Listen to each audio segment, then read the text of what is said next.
The history of Itumbahal, Kathmandu's ancient Mahavihar. There are 18 principal Mahayana Buddhist Mahavihars or Great Mahayana Buddhist monasteries situated within Kathmandu metropolitan city. Among them, Itumbahal stands out as one of the oldest, most significant and renowned Mahavihars established at the heart of Kantipur city, now known as Kathmandu, during the mid-11th century AD. Its complete Sanskrit name is Sri Vaskardeva Samskrita Kesh-Chandra Krita Parvata Mahavihar, commonly referred to as Itumbahal or Kesh-Chandra Mahavihar in abbreviated form and widely recognized by locals. The legendary figure Kesh-Chandra, believed to have constructed Itumbahal, remains elusive in historical records. Some historians place him around the 11th century AD during the rule of King Vaskardev of Nuwakot in Kathmandu. Kesh-Chandra was reputedly the son of Vaskardev and was known to have been a gambler. After losing everything in gambling, disheartened, he ventured into the jungle and returned with a sack full of gold.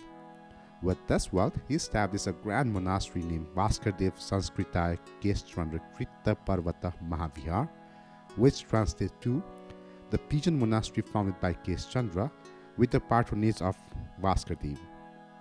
This monastery was previously known as Suvarna Mahavihar. Despite the Sanskrit name associated with Itumbahal, there is limited authentic evidence to conclusively attribute its founding to Kesh-Chandra during the time of Vaskardev. The Swayambhu Puran provides evidence of King Vaskarvarma, who ruled around the 11th century AD, and mentions the construction of a vihar or monastery by Kesh-Chandra in his name. Additionally, the Gopal Raj Vangshavali records a significant event where a man from Patan named Kirti Varo opened the fort gate of Yatum Bihar, later known as Itumbahal, in the year Nepal Sambat 361 or 1241 AD. This historical mention of Yatum Bihar in Nepal Sambat 361 suggests the existence of Itumbahal at least 200 years prior to this date. These documented accounts provide valuable historical evidence supporting the long-standing existence and significance of Itumbahal Monastery in Kathmandu. The earliest date inscription discovered in Itumbahal dates back to Nepal Sambat 502, that is 1382 AD. This inscription mentioned that during the reign of King Jaisiti Malla, a prominent court official named Madan Ram Vardhan and his wife were responsible for establishing the figure of Dipankar and constructing the shrine of Arya Tara within the monastery complex. This inscription serves as a crucial historical document, shedding light on the socio-political and religious context of medieval Nepal. It highlights the significant donation of Dipankar figures to the Bihar and the establishment of the Arya Tara shrine by Jayatra Lakshmi, the wife of Madan Ram Vardhan, at Itumbahal. Subsequent inscriptions from Nepal Sambat 682, 714, 783 and 795 provide further details about additional donations of statues and the celebration of the festival, such as Samaik Mahadan, within the Itumbahal complex. These inscriptions offer valuable insights into the ongoing religious activities and patronage during different periods of Nepal's history. According to the Vangshavali, the Lichavi dynasty came to an end with the death of the last Lichavi ruler, Jayakamdev, in the early 11th century. Subsequently, Vaskardev arrived from Nuwakot and assumed the throne, eventually earning the title of Param Bhattakar Maharaj Dhiraj Parmeshwari, as indicated in manuscript dated Nepal Sambat 167, that is 1047 AD. Vaskardev's rule was relatively brief, lasting for 3 years from Nepal Sambat 165 to 167 or 1045 to 1047 AD. After this, he co-ruled with Jayadev for a period of 10 years, extending his reign to a total of approximately 13 years from Nepal Sambat 165 to 178, that is 1045 to 1057 AD. This historical account from the Vangshavali provides insight into the transition of power and rulership during this period in Nepal's history. Historians do not uniformly agree on the exact date of Vaskardev's rule. However, it is generally accepted that he was a Vaishya Thakuri ruler originating from the hills of Nuwakot. Vaskardev governed the Kathmandu Valley during the mid-11th century. He was elected by the people to succeed the last ruler of the preceding dynasty, who died without an heir. Vasudev's reign likely occurred around Nepal Sambat 167 or 1046 AD, filling the vacancy in leadership caused by the previous king's demise. According to some historians, Kesh Chandra was believed to be the son of Vaskar Malla. After his father's early death, Kesh Chandra found himself unable to fend for himself and restored to gambling, eventually losing everything and leaving the city to wander into the surrounding jungle. During his journey, Kesh Chandra miraculously received blessing from Kirtimukh Bhairav and returned to the Kathmandu valley with a substantial amount of gold carried by Guru Mappa. He later married the daughter of King Haridev but experienced profound grief when his son passed away in his youth. In response to this sorrow, Kesh Chandra established a monastery named Parvata Mahavihar, derived from the pigeons that brought him wealth. This monastery eventually became known as Itumbahal. According to the Swayambhu Puran, during the 11th century AD, there was a king named Vaskar Varma. It is said that during his reign, Kesh Chandra established a monastery that inherited the name of the reigning monarch, thus associating it with Vaskar Varma's legacy. This historical account highlights the intriguing narrative surrounding Kesh Chandra's life and the founding of Itumbahal Monastery. Guru Mappa, depicted as a demigod Bhairav, encountered Kesh Chandra in the forest of Swayambhu while Kesh Chandra was collecting gold dropping from peasants.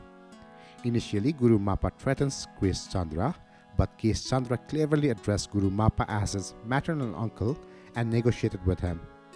Kesh Chandra promised Guru Mappa a sack full of gold in exchange for carrying it to Itumbahal, where Kesh Chandra lived, and providing Guru Mappa with a constant supply of rice and buffalo meat.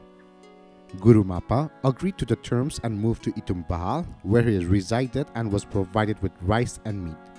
However, Guru Mappa's behavior escalated from consuming dead children to devouring live ones, including Kesh Chandra's own son.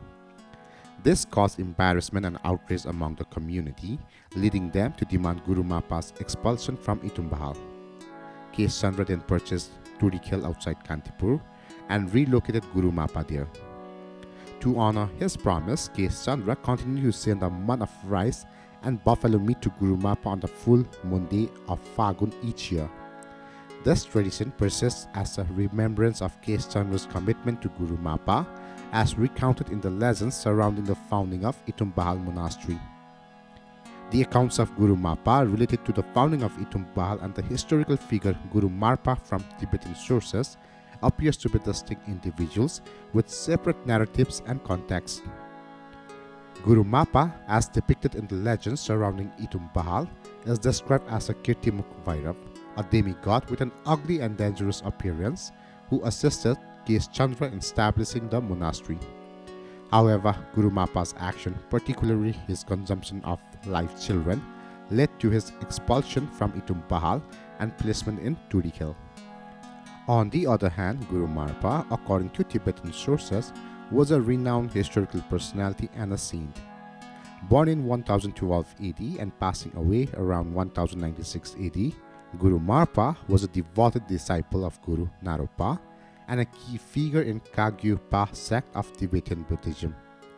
Guru Marpa's biography highlights his tantric abilities, including the capacity to transfer consciousness into the deceased body, and emphasizes his poetic talents and translation work.